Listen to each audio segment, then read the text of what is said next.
Everyone, welcome back to my live weekly speaking test series where I record spontaneous answers to this week's latest IELTS speaking questions. Alright, let's go. Let's see what we have for part one today.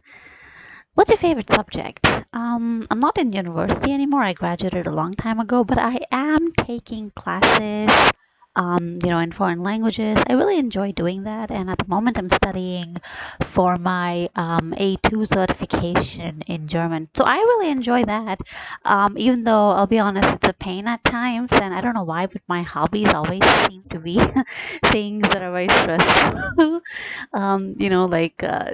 Like crying over grammar at 3 a.m. before a test. I don't know why, but it's great. Obviously, it's a very useful skill. I love reading, foreign language books. I love watching foreign language cinema. So it's a real help. And of course, it's great when you travel as well. Is there something that helps you to study efficiently? I'm not sure. I wouldn't call myself a very efficient, person in general. I try to be. I mean, that's definitely a goal of mine since I know that's a shortcoming of mine, right? But what I've found is helpful is if I have like a Pomodoro timer. It's this technique where you study for like 5, 10, 15, 20, 25, whatever amount of minutes, and then you take a break where you can do anything you want to, and then you come back to studying. So I've used it, and that really works for me. So far, I think that's been the only thing that works for me, short of having like a teacher like standing over my head making me do stuff. That's the only way I'll get over to actually doing the things I need to, because I mean, I have no discipline. I've been self-studying all kinds of languages for a very long time with, varying degrees of success. I mean, whether I do a task or I don't do something heavily depends on whether I find it interesting right then. So today I might find something interesting and tomorrow I'll already have lost interest in it. So, for me, discipline is a major issue, and it's either that, there's someone else to whom I'm answerable, or, doing something like a Pomodoro timer. But then again, that depends on me, right? So anything that depends on me is just, very risky. What's more important for you, lecturers or friends? I would say that I am not really in touch with anybody from uni, so it's never really been that big of a deal for me. But professors in uni really did kind of shape me as a person, and also kind of guide me towards this career. So I guess that answers the question, doesn't it? But overall, I've always found that I had a better rapport with like slightly older people. I'm not sure why. They're just like fun to talk to, and I really mean it. I mean, I had a lot of fun like engaging with my professors in uni. I generally found that my classmates tended to be kind of, lacking in terms of intellectual pursuits. I'm not sure if that was just because they were young. Like, come on, you can't expect like 19, 20-year-olds to really have a lot of intellectual prowess, right? So, I mean, maybe I was just precocious, but yeah, generally, I mean, even though of course you don't like, get to keep in touch with your professors the same way, I still feel like they're probably a more positive kind of influence, compared to friends. I mean, I do enjoy like, having friends, of course, but my interests are so diverse that it can be difficult to find good, friends. Is there anything you want to change in university? Like I said, I don't actually go to uni anymore. I mean, yeah, well, I do actually do an online course, so I still am a uni student in that way, and it's really cool. I love, academia. I love studying. I love learning, not so much like studying, but I enjoy learning about new things all the time, whether officially or unofficially. And I guess I would change like their feedback system, cause I mean, when I got my degree, it was like a whole year after I, passed my exam. So that's like ridiculous. And then again, this year as well. You see, I had my last exam, my final exam, on 11th of April, and it's the 12th of June and we still haven't received our final exam results. And there's like no word from them. And they've told us that we passed, right? But obviously, like, I want to know more. I want to know the details, like what passed doesn't mean anything. I mean, so I feel like that is a major issue. And I'm not the only person who's complaining about this. I feel like everybody else, you can, see it on Google, on, you know, our group that we have for students as well. Everybody's like, oh, why are they taking so long? But it's basically like, it's like a trope at this point, like, they'll always take this much time to release results. Do you plan to get a job in the same field as a subject? This is an interesting question because, I hate the idea of a job. I just hate jobs. I'm gonna be real honest with you. And I would never, like, if it was up to me, which it pretty much is, I'm never gonna have a job in my entire life. I work. I work as a solopreneur essentially, and I like what I do. I really enjoy what I do, and I don't consider it work because it's not draining, exhausting, boring, arduous. But at the same time, I am studying, languages, and I feel like I can explain things pretty well. So, I mean, we had like, a few students who were having trouble understanding a few concepts, and so, I tried and explained it to them, and they actually like really, enjoyed learning it from me. So, I mean, obviously, I'm just like, an A2, even if next year I'll be getting my A2 certificate after studying for a whole year. So, I might consider, teaching German. Maybe I will, but like I don't know. It's like I don't have this. You know what they say, when you try to turn your passion into work, then it stops becoming fun. So I feel like that could be a problem. But let's see. I mean, I haven't really thought about that. I'm happy doing what I'm doing at the moment, so I don't really see a need to do that kind of thing. Right, let's see what we have for part two. And okay, so describe a change that could improve your local area. You should say what the change would be, how this change could be made, what problems are causing the need for this change, and explain how this change would improve your local area. Right, well, this is a good one. Honestly, I'm kind of stumped. As always, I'm not gonna make notes, but I'm just gonna take like a couple seconds to really think about what I want to say. I mean, sure, if I go outside right now, I'll probably think of 1,000 things, but I've been under quarantine for like 2 months now, so let me think. What could be done? What's my biggest pet peeve? I mean, really, I mean, let's say, I was in an exam hall. I would recommend not to overthink it. Just say the roads are bad, or even if your roads aren't bad, right? Or just say you need a park, even if you have like 10 parks in your neighborhood. Because, I mean, who cares? It's not about truth.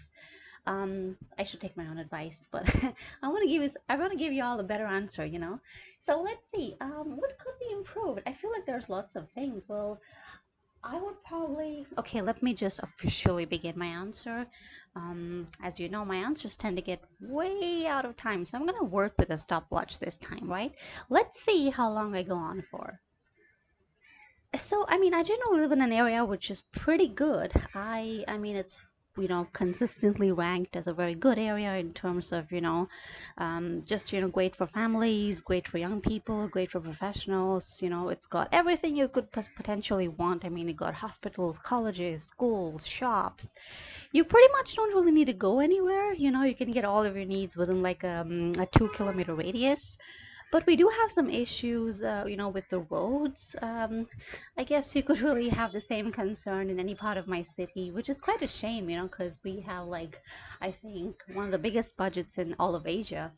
So that's quite a shame. But it's just that, the roads specifically close to the highway and inside like these tiny lanes as well. They actually fixed the roads 2 years ago, but they only did half the job.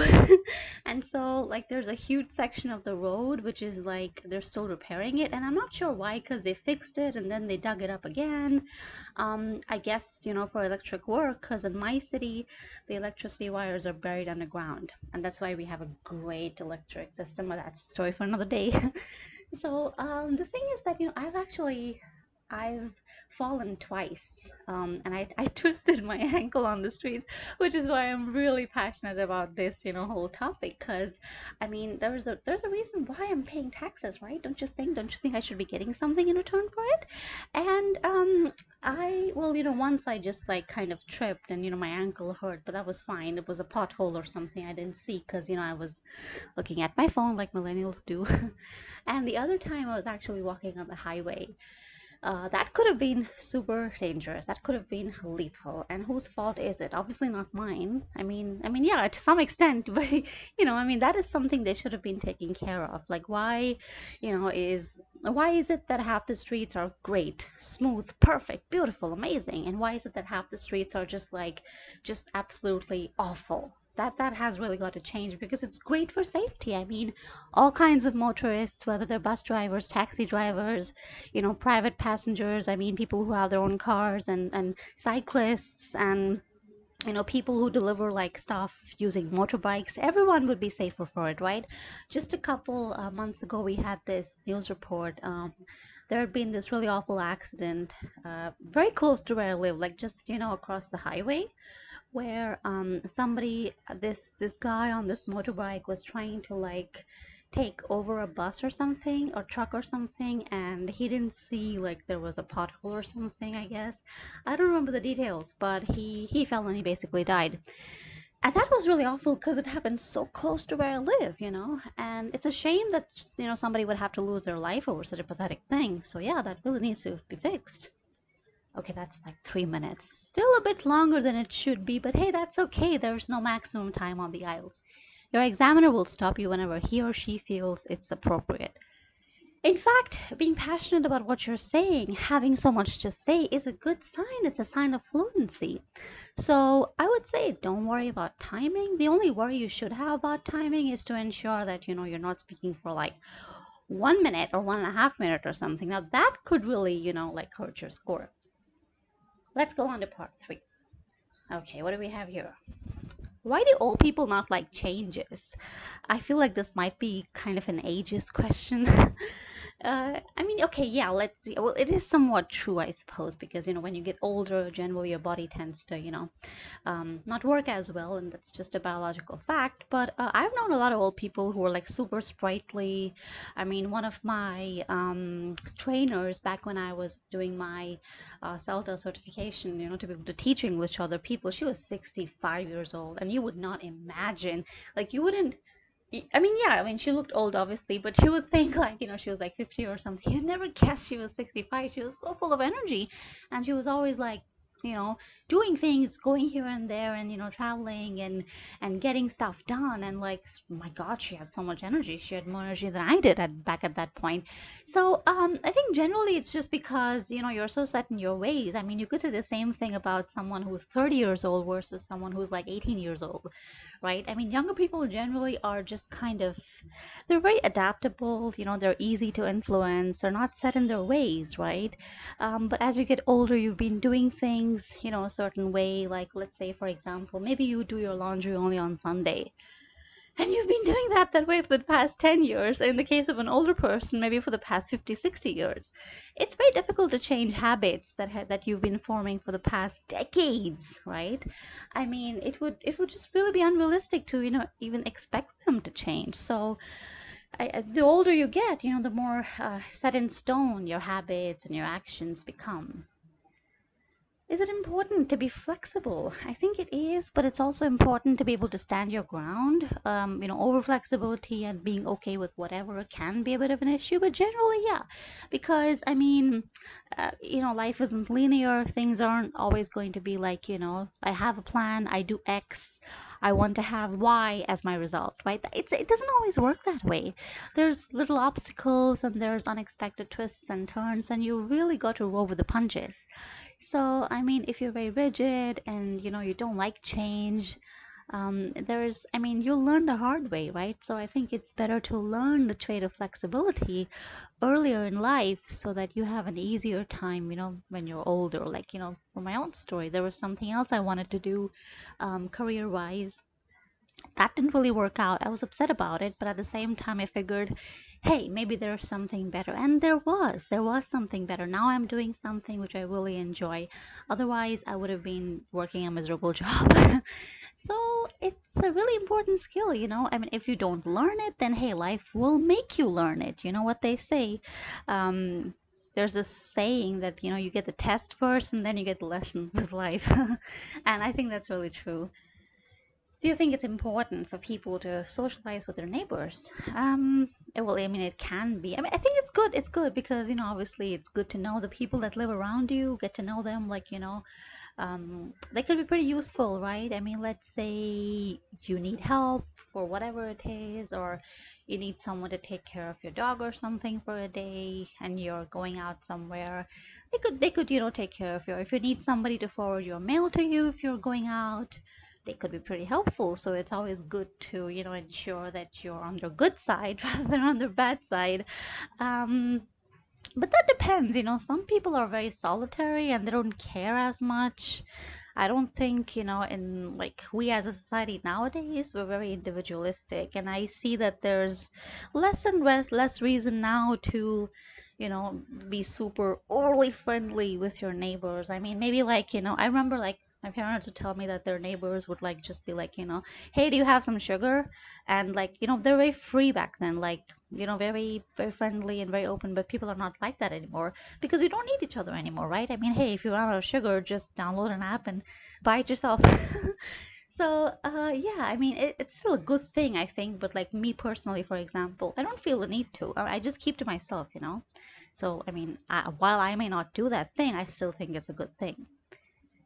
And how do people socialize with their neighbors? Well, there's so many ways you could, you know, invite them over for tea or like dinner or lunch maybe, or like, you know, when you see that someone's moving in, you could bring them, you know, like a plate of cookies or brownies or like, you know, something. I mean, yeah, some people might not like that because, you know, accepting food from absolute strangers is a little bit sketchy, I guess, in some aspects. But I mean, it's a good, you know, sign anyway. You could welcome them, and you know, a lot of apartment complexes, they have these like events. At least where I live, for example, in the country where I live, some of these apartment complexes will have celebrations for New Year's and, you know, Christmas and a few other festivals like the Festival of Lights and the Festival of Colors that we have in approximately March.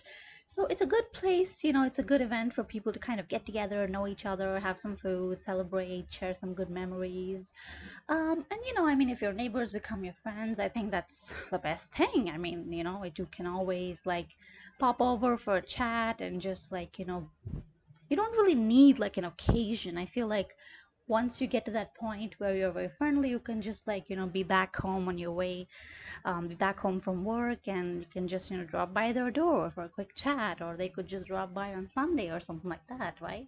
There's many ways. I mean, it depends on what you like. I mean, if you hate events, you know, where people consume food, like some people have, it's kind of weird, like, you know, like, oh, well, we're eating food and you want me to talk at the same time. So again, you know, if somebody doesn't like that kind of thing, then why would they do that? It doesn't make any sense. So you should do what you enjoy, and I think things just kind of fall into place when you do that. All right, so that was that. This was a really good set of questions. So that's all for today. Check back on Wednesday. I'll be writing a whole new essay live as usual, or you can come back next week to hear me reply to another set of questions. And of course, I always say this, but I haven't had anyone do this yet. But hey, my inbox is always open. If you want to if you want to send me a new set of questions, you should really do that. Okay, all right then. I'll see y'all next week. Y'all have a good weekend. Bye bye.